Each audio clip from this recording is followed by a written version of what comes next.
Hello दोस्तों, welcome to our channel movie कारवा। तो दोस्तों, आज के इस वीडियो में हम हाल ही में रिलीज हुई एक कॉमेडी और ड्रामा मूवी डबल एक्सेल को एक्सप्लेन करने जा रहे हैं, जिसमें मुख्य किरदार हैं हुमा कुरैशी और सोनाक्षी सिन्हा। इसकी IMDb रेटिंग 6.2 आउट ऑफ 10 है। तो चलिए मूवी की शुरुआत करते हैं। मूवी की शुरुआत में हमें एक लड़की को दिखाया जाता है जिसका नाम होता है राशि त्रिवेदी, और यह एक सपना देखती है कि वह शिखर धवन के साथ डांस कर रही है। तभी उसकी माँ उसे जोर से चिल्लाती है और उठाती है और उसे जल्दी से तैयार होने को कहती है, क्योंकि आज उससे मिलने के लिए लड़के वाले आने वाले थे। लड़के का नाम रतन होता है। लड़के से बात करने पर राशि को पता चलता है कि रतन का तो कोई फ्यूचर प्लान ही नहीं है, इसलिए वह अपनी बात सामने रखती है और कहती है कि उसने मास कम्युनिकेशन किया है और वह दिल्ली में जॉब करना चाहती है और स्पोर्ट्स प्रेजेंटर बनना चाहती है। आगे हमें पता चलता है कि दोनों ही एक दूसरे से ना कहने वाले हैं। इस पर रतन राशि से कहता है कि वह अपने मम्मी पापा से कह देगा कि राशि उसे थोड़ा हेल्दी लगी। इस पर राशि रतन से कहती है कि वह जो समोसा खा रहा है वह भी अनहेल्दी है। जाते आते रतन राशि से कहता है कि आप जो बनना चाहती हैं उसके लिए तो आपको वजन कम करना ही होगा। ये सुनकर राशि को बहुत बुरा लगा है। इस वजह से राशि की माँ भी बहुत गुस्से में होती है कि लड़के वाले वापस चले गए, और वह गुस्से में यह भी कहती है कि दिन भर राशि खाते ही रहती है। रात में राशि टीवी में स्पोर्ट्स प्रेजेंटर को देखती है जो कि बहुत ही फिट होती है, एकदम लकड़ी की तरह, जिसे देखकर राशि खुद को आईने में देखकर कंपेयर करती है और उदास हो जाती है। अब मूवी शिफ्ट होती है दूसरी लड़की की तरफ जिसका नाम होता है सायरा, जो एक डिजाइनर होती है। वह दुकान में कपड़े खरीदती रहती है। तभी ट्राई करते वक्त उसका ड्रेस फट जाता है। वह दुकानदार से कहती है कि उसे इससे एक ऊपर की साइज का ड्रेस चाहिए, जिस पर दुकानदार कहता है कि उनके पास सिर्फ एक्सेल साइज है, उसके ऊपर की कोई साइज ही नहीं है। इस वजह से सायरा टेंशन में आ जाती है कि आज रात वह कौन सा ड्रेस पहनेगी, क्योंकि उसे आज रात अपने बॉयफ्रेंड से मिलने जाना है। जिस पर उसकी दोस्त मीरा उसके बॉयफ्रेंड के बारे में उल्टा सीधा बोलने लगती है कि वीरेंद्र तो ज्यादा पढ़ा लिखा भी नहीं है और वह तुम्हें डिजर्व नहीं करता,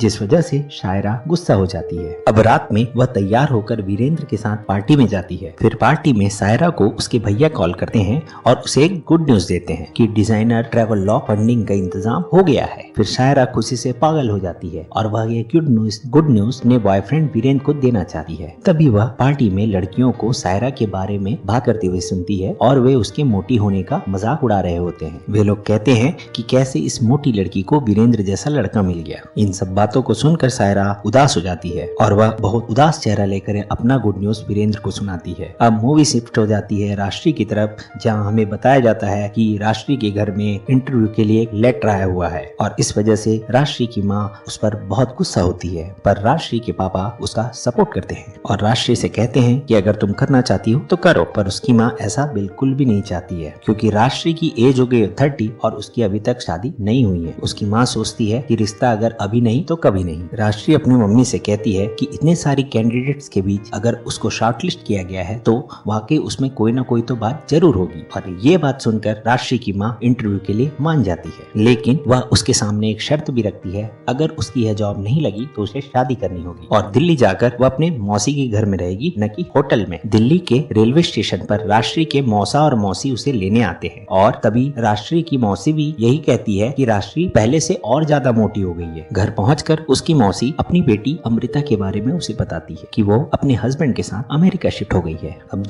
अब अगली सीन में हमें सायरा को दिखाया जाता है जो अपने भैया से बात कर रही होती है। वह उन्हें बताती है कि क्यों उसने ट्रेवल लॉ के लिए लंदन को ही चुना, क्योंकि उनके पिता ने भी अपने करियर की शुरुआत लंदन से ही की थी। इसके बाद सायरा जाती है अपने बॉयफ्रेंड के घर वीरेंद्र के पास, लेकिन वीरेंद्र को लगता है कि कोई केमिस्ट आया है। तब सायरा पूछती है कि ऐसा क्यों? तब वीरेंद्र कहता है कि उसके पेट में थोड़ा दर्द है। तभी उसके घर में पार्सल आता है जिसमें पेट दर्द की दवा नहीं बल्कि कुछ और ही होता है, जिससे सायरा बहुत गुस्सा हो जाती है और घर में एक लड़की को ढूंढती है। इसके बाद वह अपने बॉयफ्रेंड वीरेंद्र से ब्रेकअप कर लेती है और वहां से चली जाती है। राशि इमेजिन नेटवर्क नामक एक कंपनी में जाती है इंटरव्यू के लिए। तभी राशि वहां बाकी लड़कियों को देती है जो इंटरव्यू देने के लिए आई है। राशि वहां देखती है कि सारी की सारी लड़कियां काफी फिट हैं। वहाँ इमेजिन नेटवर्क में हम सायरा के भाई को भी देखते हैं जो कि वहाँ ही काम करता है। तभी सायरा को एक शॉकिंग न्यूज मिलता है कि उसके ट्रैवल लॉग को कैंसिल कर दिया गया है। क्योंकि उनके पास कोई डायरेक्टर नहीं है जो शायरा के ट्रैवल लॉग को शूट कर सके। और वहीं पे राष्ट्री को भी एक बैड न्यूज मिलता है कि उस वहाँ की कंपनी के ओनर ने राष्ट्री को देकर ही रिजेक्ट कर दिया क्योंकि वह इस जॉब के लिए बहुत ही मोटी है। इस वजह से राष्ट्री गुस्सा हो जाती है और वह कहती है कि उसके पास काम का पूरा नॉलेज है, भले वह मोटी दिखती है तो क्या हुआ। और वह गुस्से में एम्प्लॉय से कहती है चैनल के हेड को बुलाने के लिए, लेकिन हमें तभी पता चलता है कि चैनल का ओनर छाबड़ा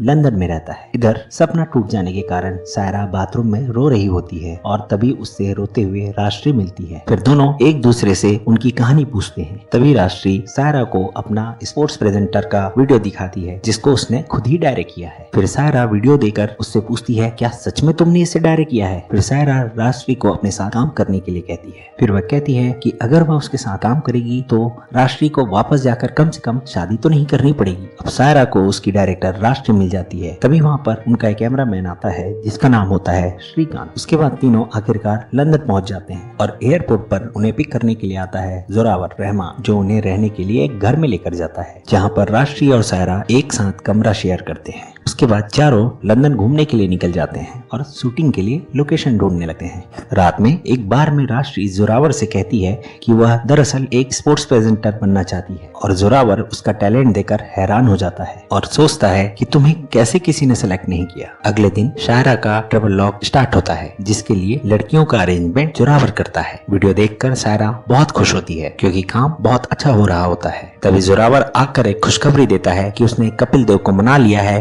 राष्ट्री के साथ इंटरव्यू के लिए। अगले दिन सायरा इंटरव्यू के लिए राष्ट्री को तैयार करती है जिसके बाद कपिल देव से मिलने आते हैं। फिर राष्ट्री कपिल देव का इंटरव्यू लेती है और इंटरव्यू बहुत ही अच्छा जाता है। फिर कपिल देव राष्ट्री को कॉम्प्लीमेंट करते हैं कि उसने बहुत ही अच्छा इंटरव्यू लिया और आज जैसा मजा उन्हें कभी नहीं आया। फिर इस मोमेंट को वे चारों बार में जाकर सेलिब्रेट करते हैं। वे चारों जम करके ड्रिंक करते हैं। जब वे चारों पीकर बाहर निकलते हैं तो उन्हें इमेजिन नेटवर्क का ओनर छाबड़ा मिलता है। फिर राष्ट्री और जोरावर कपिल देव के साथ इंटरव्यू वाला क्लिप लैपटॉप से निकाल कर छाबड़ा को देते हैं, लेकिन हमें पता चलता है कि पेन ड्राइव में जो क्लिप जोरावर ने कॉपी किया था वो दरअसल इंटरव्यू वाला था ही नहीं। मगर इस बात से राष्ट्री को ज्यादा फर्क नहीं पड़ता है। दरअसल राष्ट्री को दुख इस बात का है क्योंकि जब राष्ट्री की मम्मी ने उसे कॉल किया था तब उन्होंने कहा कि उसे जल्द ही एक लड़के से शादी कर लेनी चाहिए और यह लड़का तुम्हारी तरह ही मोटा है। उसकी माँ को इस बात से कोई फर्क नहीं पड़ता कि उसने कपिल देव का इंटरव्यू लिया है। इस पर सायरा राष्ट्री से कहती है कि अब चाहे कुछ जो भी हो जाए हम बस लोगों से यही कहते रह जाएंगे कि उन्हें एक्सेप्ट किया जाना चाहिए और ऐसा क्यों होता है। इसके बाद वे दोनों गुस्से में आकर पेट भर के खाना खाते हैं और दोनों सायरा के स्कूल के बाहर जाकर बैठ जाते हैं। फिर सायरा बताती है कि जब वो छोटी थी तो उसे पता चलता है कि उसके पिता गुजर गए हैं। फिर वह जब 2 साल की थी तब वह अपने भैया और मम्मी के साथ लंदन छोड़कर इंडिया शिफ्ट हो जाते हैं, पर इंडिया आकर भी सायरा के अच्छे दोस्त नहीं बनते हैं, इसलिए उसने खाना को ही अपना दोस्त बना लिया। इस बारे में वे दोनों एक दूसरे से बात करते हैं कि कैसे जब दुनिया ने साथ नहीं दिया तो इन्होंने खाने को अपना दोस्त बना लिया। स्कूल के सामने खड़े पेरेंट्स को देखकर दोनों कहती हैं कि इनमें से ऐसा कौन है जिसका फिगर परफेक्ट है, चाहे तो इनमें से कोई भी मॉडल बन सकता है, परफेक्ट फिगर की जरूरत ही क्या है। जैसे सुनकर सायरा को एक आइडिया आता है कि वह अपने ब्रांड के कपड़े सब पर देखना चाहती है, सिर्फ मॉडल पर नहीं। चाहे वो बस ड्राइवर हो, स्कूल टीचर हो, मोटी हो या पतली, फर्क नहीं पड़ता। इसके बाद हमें दिखाया जाता है कि वे लोग शूट करना फिर से स्टार्ट करते हैं और इस बार डिजाइनर कपड़े सिर्फ मॉडल्स पर ही नहीं हर फिगर की लड़कियों पर होता है। तभी अचानक शूटिंग करते वक्त सायरा के पैर में मोच आ जाती है। फिर हॉस्पिटल में सायरा को उसके एक्स बॉयफ्रेंड वीरेन का कॉल आता है, लेकिन फोन जोरावर उठाता है। वह वीरेन को बहुत खरी खोटी सुनाता है और फोन रख देता है। दरअसल जोरावर सायरा को चाहने लगा है। इधर हमें दिखाया जाता है कि घर से राष्ट्री की मम्मी उसे कॉल करती है और राष्ट्री से पूछती है कि क्या उसका रिश्ता उस लड़की से कर दिया जाए, तो पर राष्ट्री इस बात पर मना कर देती है और कहती है कि मैं यहाँ काम करने आई हूँ, लेकिन उसकी माँ बात नहीं समझती और राष्ट्री गुस्से में आकर फोन काट देती है। फिर श्रीकांत राष्ट्री से कहता है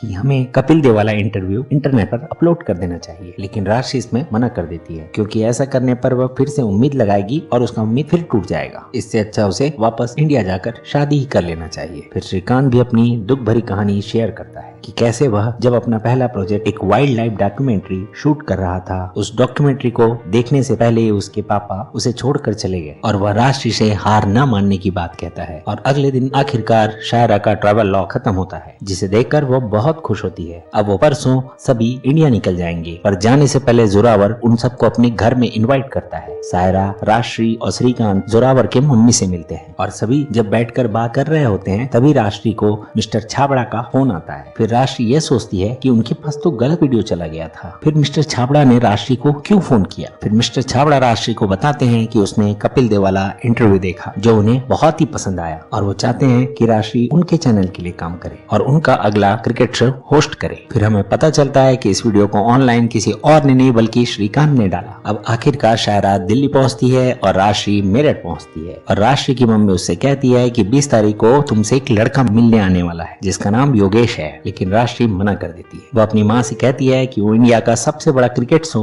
होस्ट करने जा रही है, इसके लिए वो 25 लाख का कॉन्ट्रैक्ट साइन करने जा रही है। यह बात सुनकर राजश्री की माँ बहुत खुश होती है और अपनी बेटी पर प्राउड फील करती है। फिर राजश्री मजाक में खुश होकर कहती है कि अब चाय के साथ थोड़ा पराठा भी बना लिया जाए। इसके बाद हम सायरा के ब्रांड का शो देखते हैं फंडिंग के लिए, जिसके लिए सायरा हर फिगर की लड़कियों को चूज करती है और उसके शो स्टॉपर कोई और नहीं बल्कि राजश्री खुद है। और वहाँ बैठे इन्वेस्टर्स को सायरा कहती है कि वो एक ऐसा ब्रांड बनाना चाहती है जिनके स्टोर में लड़कियां आने से डरे नहीं। इसके बाद सभी उस मूवमेंट को एंजॉय करते हैं और इसी के साथ मूवी यहीं एंड हो जाती है। तो दोस्तों, अगर आपको ये वीडियो पसंद आया तो वीडियो को लाइक करें और चैनल को सब्सक्राइब करें इसी टाइप की मूवीज और टीवी सीरीज के एक्सप्लेनेशन के लिए। मूवी कारवा आपके लिए हमेशा कोई ना कोई अच्छा वीडियो, अच्छा मूवी लेकर आता रहेगा।